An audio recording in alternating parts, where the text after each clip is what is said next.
Hi everyone, welcome back to Coffee Books and Rain. I'm Rachel with no coffee, but a really big thing of water. I've been drinking on this most of the afternoon, well, since I got home from work. I did have a little bit of coffee earlier when I got home, but I finished that off pretty quickly.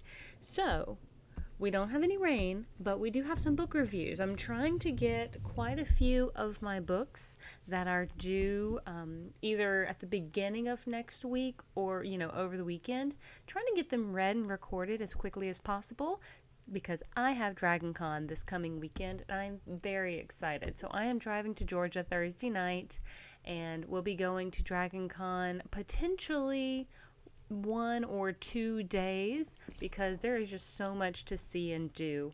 And so I am very excited. But let us dive into the first book that I am recording today, and it is Women of the Fairy Tale Resistance, the Forgotten Founding Mothers of the Fairy Tale and Stories That They Spun by Jane Harrington.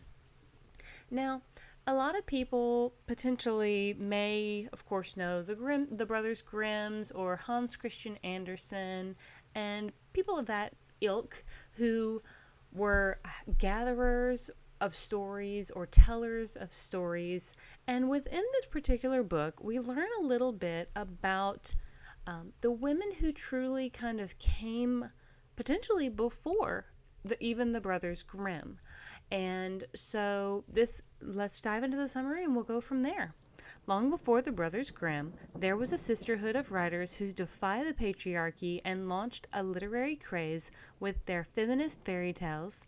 These are their stories. In 17th century Paris, a group of women who called themselves conteuses,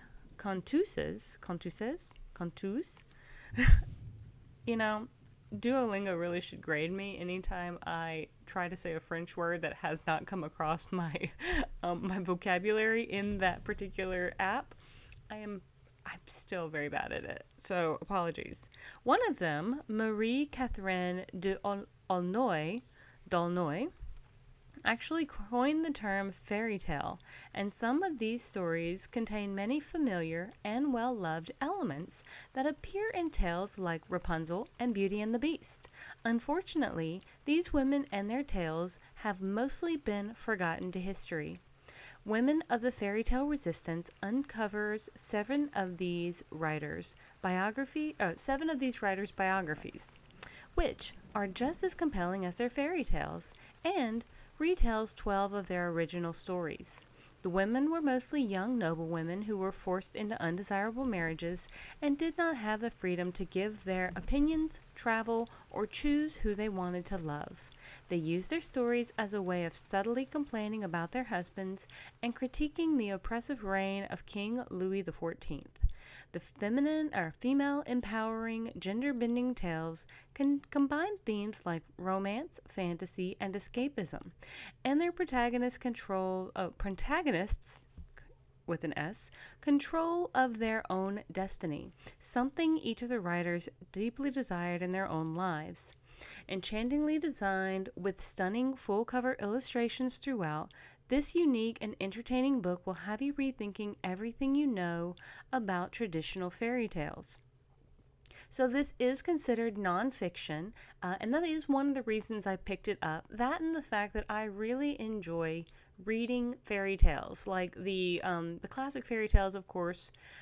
The Brothers Grimm's fairy tales rarely end as happily ever after as Disney likes to portray, but even some of the ones that we get from these ladies don't always have to have a happily ever after. Sometimes they just have, and this is how things played out, sort of thing.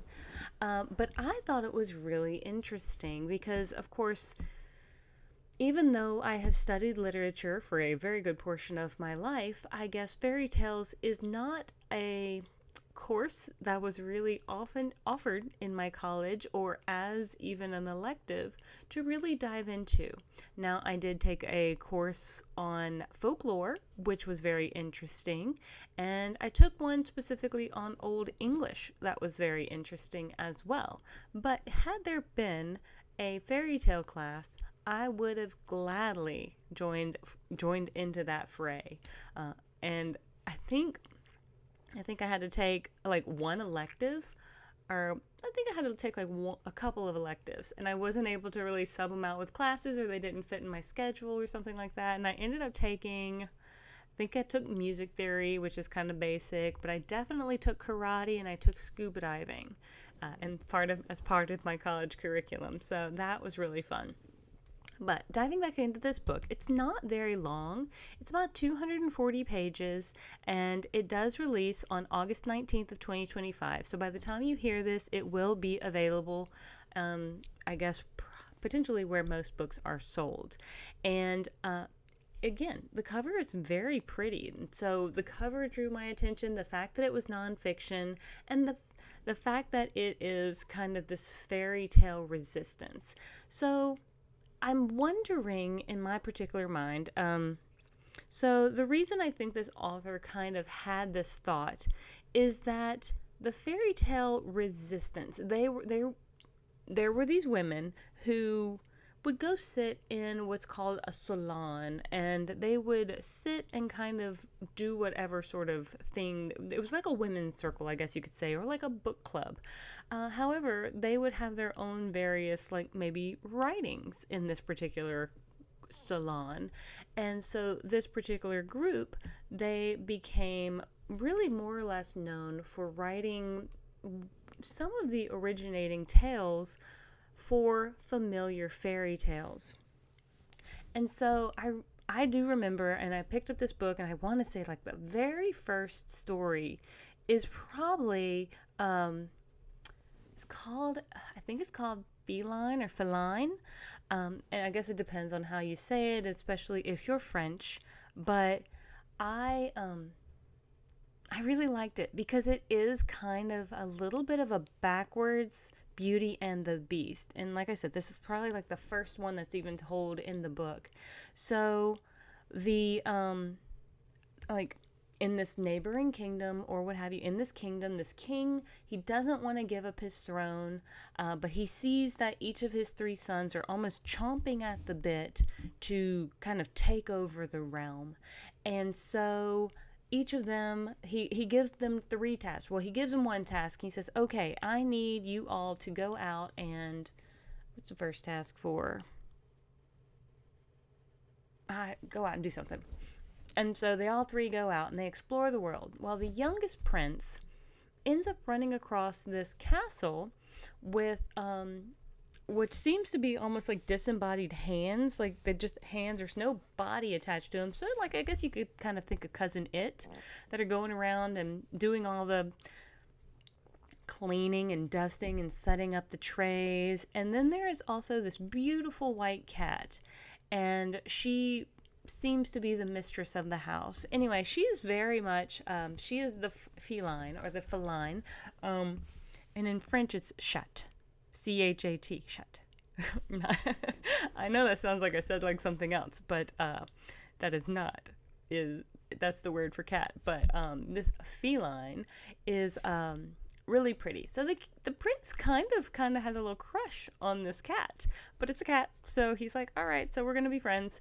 Anyway, he has a full year, so he spends his full year with her, and he goes back, and he's able to complete the task based on what she gives him to complete his task. So he goes back, and she doesn't expect to see him again.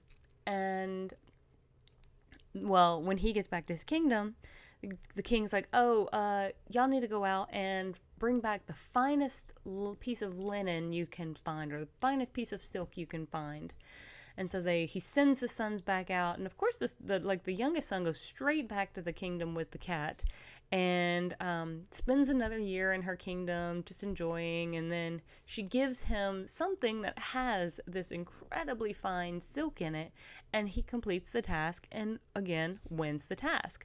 The third final task is he's supposed to bring, or all of the sons are supposed to bring back the most, I guess, the most beautiful, most impressive female they possibly can. So I think two of his sons bring back of course, beauties, great beauties, but I don't think they have much in their brains. Well, the feline, she does turn into this beautiful, beautiful woman, and of course, now she's also very book smart because she has been a cat for quite some time and has done quite a lot of reading. She is also apparently very wealthy, and so we do get a little bit of her story about how she became a cat, and that she has other kingdoms that she can also just give to the brothers, so nobody has to go without. And thus is the story of the feline. And so it's cute, but I can definitely see where other interpretations may have expounded upon it. And yes, there is romance in it. It's just very sort of chaste romance. It's very much wooing versus I guess crushing hard with like Stockholm syndrome or what have you. Because ultimately, if you kind of watch the Beauty and the Beast, like Disney-fied version, she's a prisoner and then she falls for her captor, and that's called Stockholm syndrome. At least I think if I remember correctly. But that's just kind of setting up the book for the rest of the ones to come. Now, there was one that I remember was really just a poem because it was only a single page, and it talked about two sparrows. It was really cute, but it was really just a poem. But overall, now, I think a lot of people have just gotten so used to maybe the reimaginings and the retellings, and all that sort of stuff that I don't know. I really enjoyed kind of just going back to this very classic 1600s, 17th century era of women who were just dabbling in writing and whose works have actually remained at least available to find in some capacity. Now, of course, not all of their works are available, but I really loved learning about these women and these sort of forgotten pieces that potentially may have, and I'm not saying they did, but I'm just seeing that there are some themes and little peculiarities. So especially like there was another story where it's like this girl goes out and she is going to represent her father in battle. And so what she does is she dresses like a man.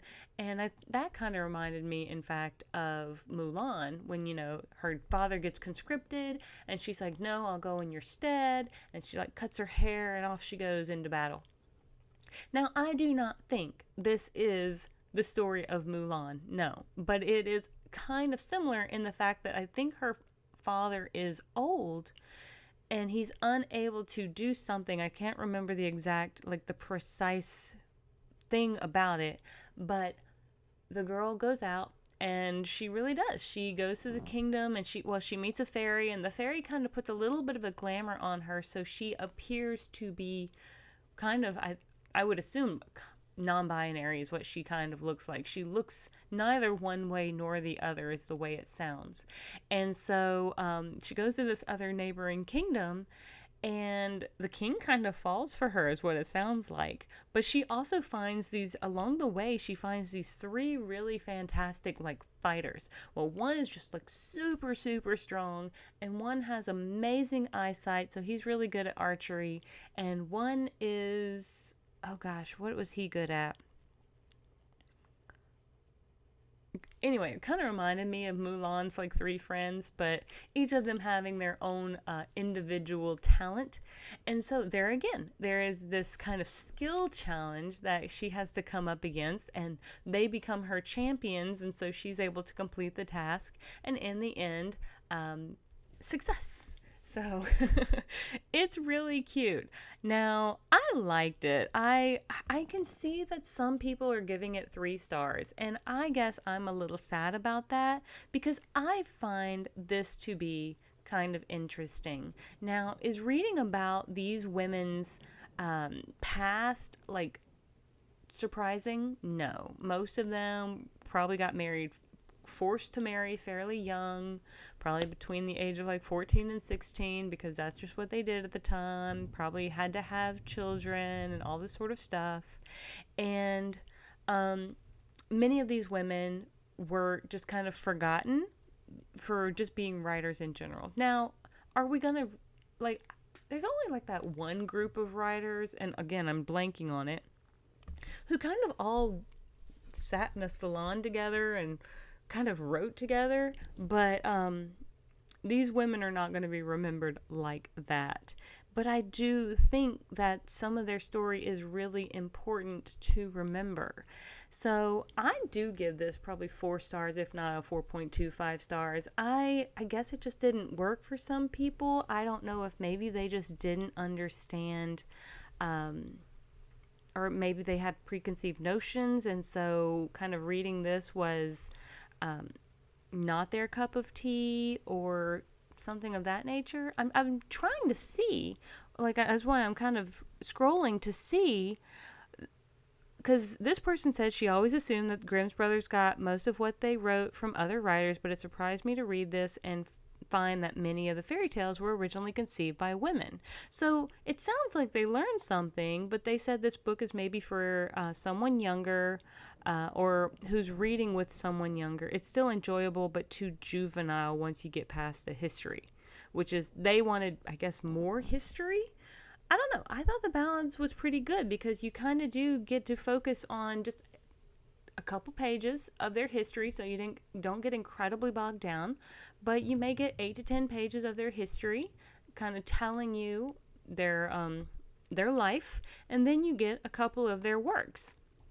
So overall, I thought it was good. Now, this person says the text is chatty, feminist, and engaging. But this person also gave it 5 stars. I don't think I give it 5 stars, but I definitely give it 4 because I feel like I learned a lot from it. And I would potentially buy this book for someone who really likes literature and history, and potentially feminist history, just to kind of learn that maybe women were some of the ones who laid a good foundation, if that's where some writers found inspiration. But I'm going to go ahead and leave it here, and I'm going to let you all go and decide if this is something that is up your alley or not. And that's okay. I know some people just don't really enjoy nonfiction or historical, but if you like a little bit of fairy tale and you want to learn something along the way, then maybe you'll want to pick this up. But until next time, thank you so much for joining me on this journey, and we will see you on the next page. Have a great one. Bye.